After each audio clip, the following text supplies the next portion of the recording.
গতবার আমরা truck, lorry, covered van নিয়ন্ত্রণ করার চেষ্টা করেছিলাম 4 দিন আগের থেকে, কিন্তু আমরা সফল হয়েছি বলছি না।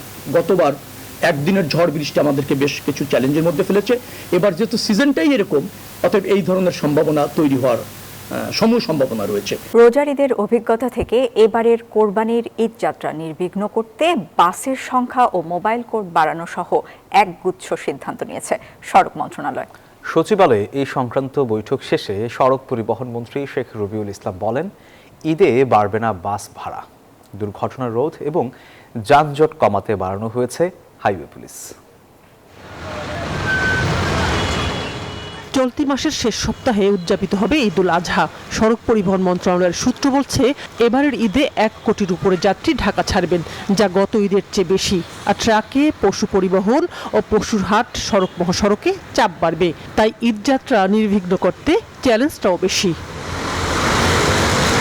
সচিবালয় ঈদে ঘরে ফেরা মানুষের ভোগান্তি কমাতে Spanish digital print tiles, ATI tiles, এক টাইলসে জীবন পার।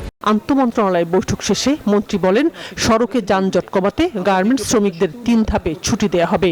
বর্ষা মৌসুম হওয়ায় রাস্তাঘাট মেরামতেও নজর দেয়া হয়েছে। গতবার আমরা ট্রাক, লরি, কাভার্ড ভ্যান নিয়ন্ত্রণ করার চেষ্টা করেছিলাম 4 দিন আগের থেকে, কিন্তু আমরা সফল হয়েছি বলছি না। গতবার একদিনের ঝড় বৃষ্টি আমাদেরকে বেশ কিছু চ্যালেঞ্জের মধ্যে ফেলেছে। এবার যেহেতু সিজনটাই এরকম, অতএব এই ধরনের সম্ভাবনা তৈরি হওয়ার সমূহ সম্ভাবনা রয়েছে। সেইগুলি আমরা বিবেচনায় রেখেছি। উদ্বুদ্ধ পরিস্থিতি যাতে ফেস করা যায় তার জন্য বাসের সংখ্যা বাড়ানো।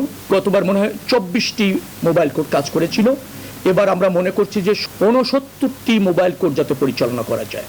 ঈদযাত্রায় মানুষের ভোগান্তি কমাতে সর্বোচ্চ চেষ্টা করা হচ্ছে জানিয়ে সড়কমন্ত্রী বলেন, আগের চেয়ে বেশি মোবাইল কোর্টের অভিযান পরিচালিত হবে। মহাসড়কে বসবে না পশুর হাট। যাত্রী না নামিয়ে ফেরিতে বাস ওঠা বন্ধ।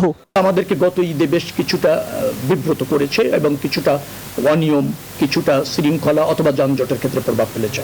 এবার আরো গরুর ট্রাক তো চলবেই, এটা পরিবহনে যুক্ত থাকছে। এই জন্য চ্যালেঞ্জটা আরও বেশি হবে। সেন্সিটিভ জায়গা হিসেবে বাইপাইল এবং আবদুল্লাপুর আমরা দেখেছি অস্থায়ী হঠাৎ কাউন্টার হয়ে যায়। মোবাইল কোড একেবারে স্থায়ীভাবে থাকবে, নিয়মিতভাবে থাকবে, পুলিশেরও বিশেষ নজরদারি থাকবে। যখন রাস্তার মাঝখান থেকে এরকম লাখ লাখ মানুষ এসে সে যে যান পাচ্ছে সেই যানে উঠে যাচ্ছে, সেটা আমাদের পক্ষে নিয়ন্ত্রণ করা কঠিন। সড়ক দুর্ঘটনা বন্ধে সরকারের সর্বোচ্চ চেষ্টা থাকবে জানান সড়ক পরিবহন মন্ত্রী। না, কোনো সুযোগ নেই, কোনো সুযোগ নেই।